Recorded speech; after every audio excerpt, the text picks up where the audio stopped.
Good evening, I'm Beth Geistlinger, this is Josh Tolentino, and this is this week's edition of the Vidette Redbird Beat. We just got back from Redbird Arena where Illinois State made history. Illinois State completed its first ever perfect home season, defeating Southern Illinois 50-46.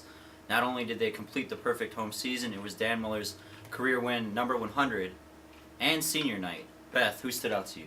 Well, tonight for me it was Tony Wills. He started with a three that opened the scoring for the whole team and got the crowd going, and he continued a great night from there. He got 16 points, 5 rebounds, and 5 steals to just finish off a great senior night. Beth, great night from Tony Wills, but another uncharacteristic night from Paris Lee. 5 turnovers. He had 5 turnovers the last outing.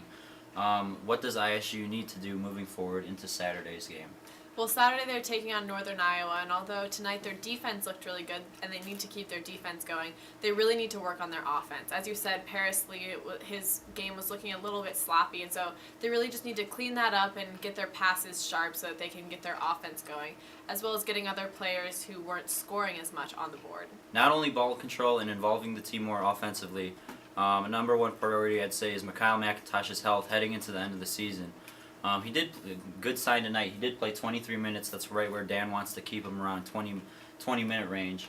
Looked a little rusty, but it was good to see him out there on the floor approaching Saturday's game. It was also a really big night for Dan Muller. It was his first recruiting class with Tony Wills, Paris Lee, Deontae Hawkins, and even Javaka Thompson. So seeing them go through senior night with a big win to finish the season at home is just a great way. And also it was his 100th win, so after the game they presented him with a team ball and the whole team mobbed him in a giant hug.